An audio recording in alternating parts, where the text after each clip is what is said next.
Good morning, all.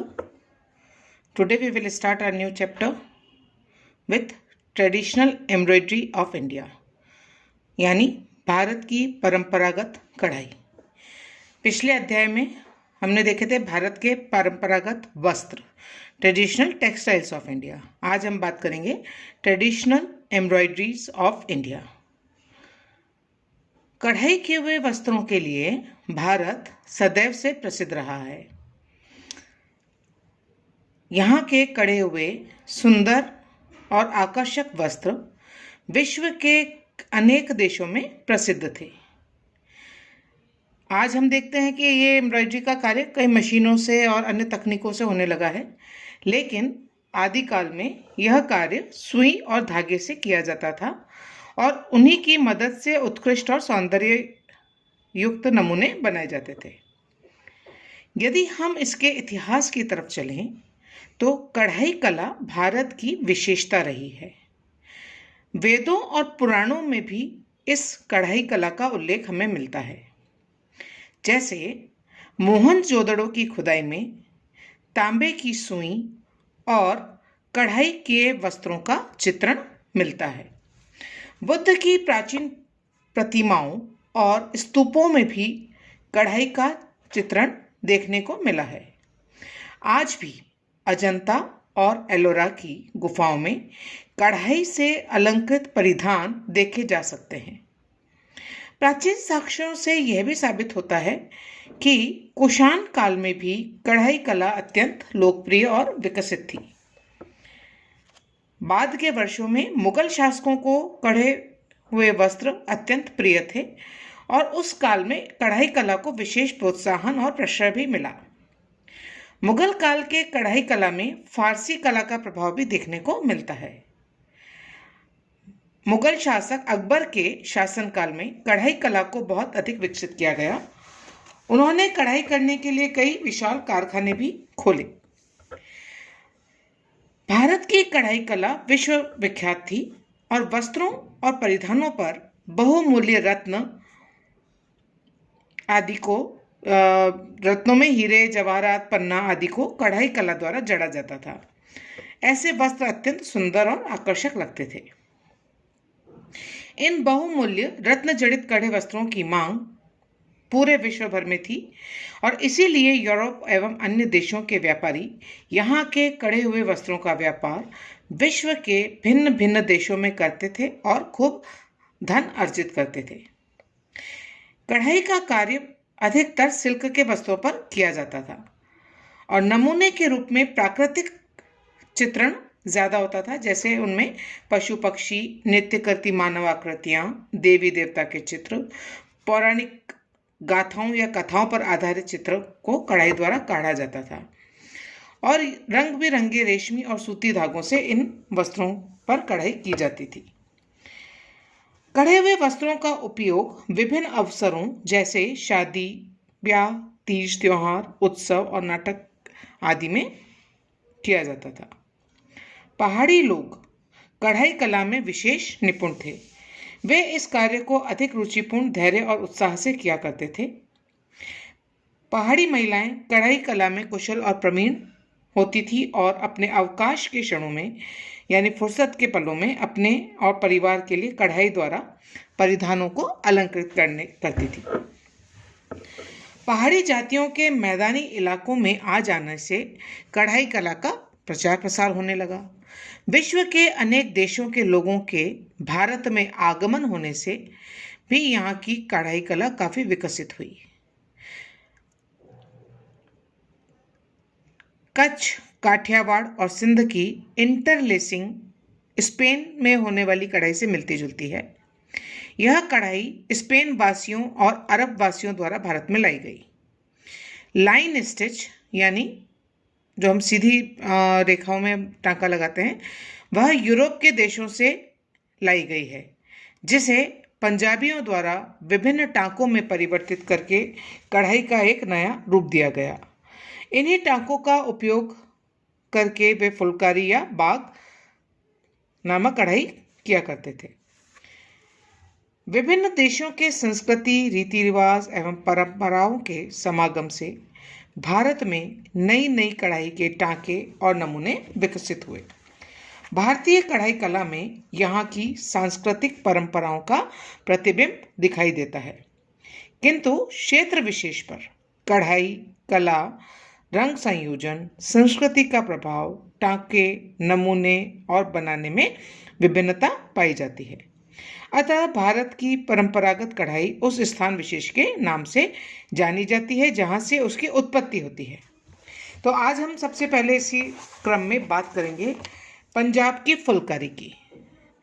यानी पंजाब में जो कढ़ाई कला प्रसिद्ध है वो कहलाती है फुलकारी, और उसी का एक और परिवर्तित रूप है बाग। तो फुलकारी में तो और दो बाग में क्या अंतर है कि बाग यानी पूरा जो गार्डन जिसे हम कहते हैं, तो पूरा जो जिस भी वस्त्र पे फुलकारी बाग का कार्य किया जा रहा है वो पूरा उससे एम्ब्रॉयडरी से ढका रहता है, तो वो बाग कहलाता है। फुलकारी में स्थान को छोड़ा भी जा सकता है। तो जब हम पंजाब की फुलकारी की बात करते हैं तो जैसा कि नाम से स्पष्ट है, यह फुलकारी यानी दो शब्दों के मिलने से बना है। फूल जिसका अर्थ है फ्लावर, पुष्प, और कारी का अर्थ यानी कार्य, अर्थात फूलों के काम को फुलकारी कहा गया। यह पंजाबियों की एक महत्वपूर्ण परंपरागत कढ़ाई है। पंजाब की फुलकारी देश विदेशों में प्रसिद्ध है। रोहतक, गुड़गांव, हिसार, करनाल और दिल्ली इस काम के लिए काफ़ी प्रसिद्ध हैं। पश्चिमी पंजाब में फुलकारी को बाग कहा जाता है, और ये जो बाग है वो फुलकारी का ही एक विस्तृत रूप है। जैसे मैंने आपको बताया, इसमें पूरे वस्त्र पर फुलकारी की जाती है, जिससे पूरा वस्त्र एक बाग की तरह, बगीचे की तरह प्रतीत होने लगता है। फुलकारी कला का उद्गम फारसी कला से हुआ है। फारसी में इसे गुलकारी कहा जाता है। अगेन गुलकारी यानी गुल प्लस कारी, और गुल यानी अगेन फूल और कारी यानी कार्य। तो फूलों के काम को अगेन गुलकारी कहा गया, और पंजाबी भाषा में इसको फुलकारी कहा गया। ऐसा माना जाता है कि सेंट्रल एशिया के लोग जब पूर्वी पंजाब में आए तो उन्होंने इस कला का प्रचार प्रसार किया। फुलकारी का काम पंजाबी महिलाओं और लड़कियों द्वारा बड़े उत्साह से किया जाता है, और यह उनका उद्यमी, परिश्रमी और कठिन मेहनती होने का संकेत देता है। फुलकारी को सुख, समृद्धि, ऐश्वर्य और सुहाग का प्रतीक माना जाता है। इसलिए फुलकारी से कढ़े परिधानों को वहाँ की विवाहित स्त्रियां शादी, विवाह और तीज त्योहार के अवसरों पर पहनती है। फुलकारी का काम साधारण खद्दर के वस्त्र पर किया जाता है। ओरिजिनली ये खद्दर पर किया जाता है, और सिल्क के धागों से इस पर ज्योमेट्रिकल डिजाइन्स या ज्यामितीय नमूने बनाए जाते हैं, और इसमें सीधी, तिरछी, आड़ी, चौकोर और त्रिकोण रेखाओं का प्रयोग किया जाता है। जहाँ तक रंग संयोजन की बात है, कलर कॉम्बिनेशन की बात है, तो इनमें लाल, पीला, नारंगी और सफेद रंग प्रमुखता से काम में लिया जाता है। रेशमी धागे को पट कहा जाता है, और इस वस्त्र को माँ अपनी पुत्री को शादी के शुभ अवसर पर उपहार स्वरूप देती है। और जहाँ एक किसी के पीछे कहानी है, जिसमें एक प्राचीन प्रथा के अनुसार पंजाबी परिवार में जैसे ही किसी कन्या का जन्म होता है, माँ, दादी और नानी उसके विवाह के अवसर पर उपहार देने के लिए फुलकारी का निर्माण करने लगती है, जिसमें माँ का कन्या के प्रति संपूर्ण लाड, प्यार, स्नेह झलकता है। वह अपनी समस्त भावनाओं, कल्पनाओं, आशा एवं आकांक्षाओं को फुलकारी से बने शॉल में मूर्तिमान कर देती है। फुलकारी के नमूने में वहाँ की स्त्रियों की अनोखी कल्पना शक्ति, स्मृति और मौलिकता का पुट रहता है। नमूने अधिकांशतः प्राकृतिक स्रोत से लिए जाते हैं, जैसे सूर्य, चांद, फूल, सागर, तरंग, कंठहार आदि। नमूने तथा रंग संयोजन के आधार पर फुलकारी को विभिन्न नामों से संबोधित किया जाता है, जैसे ककड़ी बाग, मिर्ची बाग, धनिया बाग, करेली बाग, अनार बाग, शालीमार बाग, बैंगन बाग, चंद्रमा बाग, जंजीरदा बाग। मतलब जिस डिज़ाइन को वस्त्र पर उकेरा जा रहा है उसी के आधार पर उसको नामांकित किया जाता है। फुलकारी के नमूने को वस्त्र पर अंकित नहीं करते, बल्कि वस्त्र के धागों को ही गिन गिनकर सुंदर उत्कृष्ट नमूने बनाए जाते हैं। पंजाबी लड़कियां और स्त्रियां इसे कुशलता से काटती हैं। फुलकारी में नमूने के तौर पर फूल और फूलों में सूर्यमुखी, कपास, लिली, गेंदा, कुछ फलों के चित्र जैसे आम, संतरा, अनार, नाशपाती, कुछ सब्जियां जैसे बैंगन, मिर्ची, गोभी, करेला आदि के चित्रों को काटा जाता है। पशु पक्षी के चित्रों को भी बहुत कुशलता से इन वस्त्रों पर उतारा जाता है। पशुओं में बकरी, गाय, खरगोश, घोड़े, हाथी, मुर्गी, तोता, उल्लू, कबूतर आदि का चित्रण किया जाता है। और विशेष यह है कि नमूने वस्त्र के सीधी तरफ बनाए जाते हैं। अब हम बात करते हैं फुलकारी के प्रकार की, यानी टाइप्स ऑफ फुलकारी। तो जैसा कि अपन ने ऊपर बात करी है उसी प्रकार से ये जिस प्रकार की हम इस पर एम्ब्रॉयडरी करते हैं उसी के आधार पर उसका नाम दिया जाता है। तो सबसे पहला इसमें कहलाता है चोप। चोप लाल रंग की चद्दर पर बना होता है, जिसे नानी अपनी नातिन की शादी के शुभ अवसर पर उपहार स्वरूप देती है। यह सुनहरे पीले रंग के रेशमी धागों से दोहरी टंकाई के धागे यानी डबल रनिंग स्टिच से बनाए जाते हैं। कढ़ाई वस्त्र के दोनों ओर से दिखती है। इसमें कलाकार के संपूर्ण व्यक्तित्व, कुशलता और प्रवीणता झलकती है। कढ़ाई इतनी सफाई से की होती है कि इसका सीधा और उल्टा पक्ष पहचानना मुश्किल है, यानी उसमें आपको कोई गिठान नहीं दिखेगी, आपको उसमें अतिरिक्त धागा लटकता हुआ नहीं दिखाई देगा, बल्कि आपको दोनों तरफ से एक जैसी एम्ब्रॉयडरी नजर आएगी। चोप अत्यंत सुंदर और आकर्षक होता है और इसकी सुंदरता को कायम रखने के लिए इस चद्दर के चारों कोनों पर छोटे छोटे बूटे बना दिए जाते हैं, और जो ये बूटे काले रंग के रेशमी धागों से बनाए जाते हैं, जिसको ये कहा जाता है कि ये नज़र का टीका लगा दिया गया है। संपूर्ण नमूना ज्यामितीय रेखाओं से, ज्योमेट्रिकल लाइन से बना होता है। दूसरा प्रकार है इसमें फुलकारी का, वो है सुभर। यह शॉल भी चोप की तरह ही लाल रंग के शॉल पर बना होता है, जैसे माँ अपनी पुत्री की शादी के शुभ अवसर पर उपहार स्वरूप देती है और जिसे शादी में फेरों के समय पहना जाता है। इसमें भी चोप के तरह ही नमूने बने होते हैं, लेकिन सुभर जो है उसमें शॉल के बीच में 5 नमूने एक साथ बनाए जाते हैं और उसी नमूने का चित्रण शॉल के चारों कोनों पर भी किया जाता है। तो ये दोनों में डिफरेंस है। तीसरा प्रकार इसमें तिलपत्रा। तो ये सस्ते और खद्दर के वस्त्रों पर बनाए जाते हैं।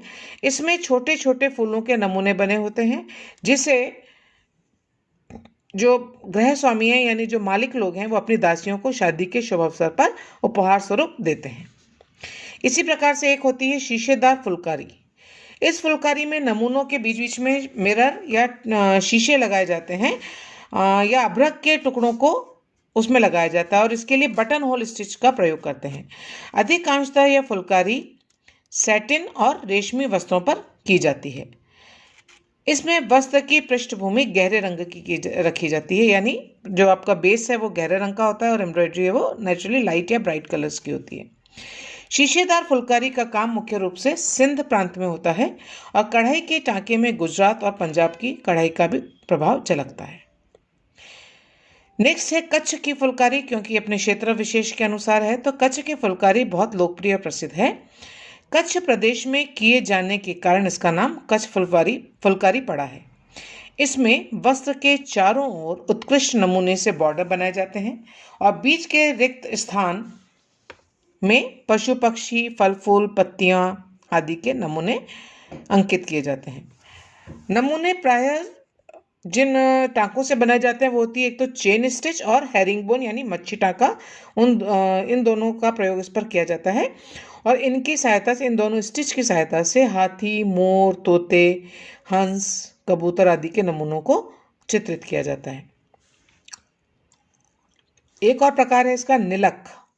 जब नीले रंग के खद्दर के वस्त्रों पर पीले अथवा क्रिम्सन रंग के रेशमी धागे से कढ़ाई की जाती है तो इसे निलक कहा जाता है। कभी कभी काले रंग के खद्दर पर भी फुलकारी की जाती है। नमूने के रूप में घरेलू उपयोग की सामग्री को चित्रित किया जाता है, जैसे पंखा, छाता, कंघा आदि। और इसके लिए फूल पत्तियों के नमूनों को भी अंकित किया जाता है। तो ये है फुलकारी के प्रकार। और जैसा कि हमने कहा, जहाँ पर फुलकारी का जो विस्तृत रूप है उसको हमने कहा था बाग। तो पंजाब की फुलकारी की तरह ही वहाँ बाग जो कढ़ाई है वो भी काफ़ी लोकप्रिय और प्रसिद्ध है। यह फुलकारी की तरह ही होती है, परंतु फुलकारी और बाग में जो मुख्य अंतर है उसमें कढ़ाई संपूर्ण वस्त्र पर की जाती है। बाग सामान्यतः दो रंगों के शेड के धागों से बनाया जाता है, सुनहरा पीला और सफ़ेद, नारंगी और पीला, हरा और क्रिम्सन, लाल और भूरा आदि। बाग कढ़ाई से युक्त वस्त्र बहुत सुंदर और आकर्षक होता है और पूरा वस्त्र एक बाग की तरह प्रतीत होता है। नमूने के स्रोत, रंग संयोजन और आकृति के अनुसार बाग को भी विभिन्न नामों से जाना जाता है। कुछ बाग के प्रकार निम्नांकित है, बताऊंगी एक एक करके। सबसे पहला है घूंघट बाग। तो यह 3 कोनों वाला यानी तिकोना लाल रंग का शॉल होता है, जिसमें सुनहरे, पीले और चटक रंगों से सुंदर नमूने बने होते हैं। इसे विवाह के समय घूंघट के शुभ अवसर पर दुल्हन के सिर पर इस तरह से उड़ाया जाता है कि वह उसके सिर के अग्रभाग को ढक ले। इसमें जो नमूने होते हैं वो भी त्रिकोणाकार होते हैं और इसी को घूंघट बाग कहते हैं। भारतीय पारंपरिक प्रथा के अनुसार शादी के उपरांत विवाहित भारतीय स्त्रियां अपने ससुराल में ससुर, जेठ, जिठानी, सास और अन्य बड़े बुजुर्गों के सम्मान में घूंघट निकालती है। दूसरा है वरीदा बाग। यह भी लाल रंग के शॉल पर बना होता है और इसे विवाह के समय वर पक्ष की ओर से वधू को उपहार स्वरूप भेंट किया जाता है। ऐसा कहा जाता है कि इसे दूल्हे की दादी बनाती है, दूल्हे की दादी। इसे बनाने में अधिक परिश्रम और समय लगता है और अगर एक अच्छा ये बनाया जाए वरीदा बाग तो इसको पूरा करने में लगभग 4 साल लग जाते हैं। इसकी जो डिज़ाइन है या नमूने हैं वो पीले रंग के रेशमी धागों से बनाए जाते हैं और छोटे छोटे नमूने कड़े होते हैं। तीसरा है भवन बाग। इसमें भवन बाग में देखिए 52 ज्योमेट्रिकल आकार में नमूने बनाए जाते हैं। ये नमूने छोटे छोटे चौकोर काढ़े जाते हैं। प्रत्येक चौकोर के मध्य में रंग बिरंगे चटकीले धागे से सुंदर और उत्कृष्ट नमूने बनाए जाते हैं। यह काफ़ी बड़ा काम होता है जिसे काढ़ने में काफ़ी समय और श्रम लगता है। आजकल ये कढ़ाई लगभग लुप्त प्राय हो गई है। तो जैसा कि हम पटोला में देखते हैं तो जहाँ बड़े बड़े चेक्स बना दिए जाते हैं और उन चेक्स को अंदर वापस एम्ब्रॉयडरी से भरा जाता है, तो वो आपका कहलाता है भवन बाग। नेक्स्ट है रेशमी शीशा बाग। तो इस प्रकार की कढ़ाई में सफ़ेद रंग के रेशमी धागे से गहरे रंग के पृष्ठभूमि पर कढ़ाई की जाती है, जिससे यह शीशे के समान आभास देने लगता है। इस कढ़ाई में भी ज्यामितीय नमूने या ज्योमेट्रिकल डिज़ाइंस बनाई जाती हैं। टाँके भी फुलकारी की तरह ही लिए जाते हैं। सूक्ष्म और बारीक नमूनों को भी कुशलता और प्रवीणता पूर्वक वस्तुओं पर अंकित किया जाता है। एक होता है सतरंगा बाग। तो जब 7 रंग के धागों से मिलकर एम्ब्रॉयडरी की जाती है तो वो सतरंगा बाग कहलाता है। एक कहलाता है धूप छांव। तो इस प्रकार की बाग कढ़ाई में धूप छांव का प्रभाव डाला जाता है, यानी उसको आप अगर हिलाएंगे तो कहीं पर आपको शेड ज़्यादा दिखेगा, कहीं पर कम दिखेगा। अपने जैसे अपने वस्त्रों में होता है धूप छांव का प्रभाव, उसी प्रकार से एम्ब्रॉयडरी भी इस प्रकार से की जाती है। एक कहलाता है चांद रानी बाग। तो जब गहरे नीले रंग की पृष्ठभूमि पर सफ़ेद धागे से कढ़ाई की जाती है तो वह चांद रानी बाग कहलाता है। यह नीले आकाश की तरह प्रतीत होता है। नेक्स्ट है बेलन बाग। बेलन बाग का नाम भी चकला बेलन से पड़ा है।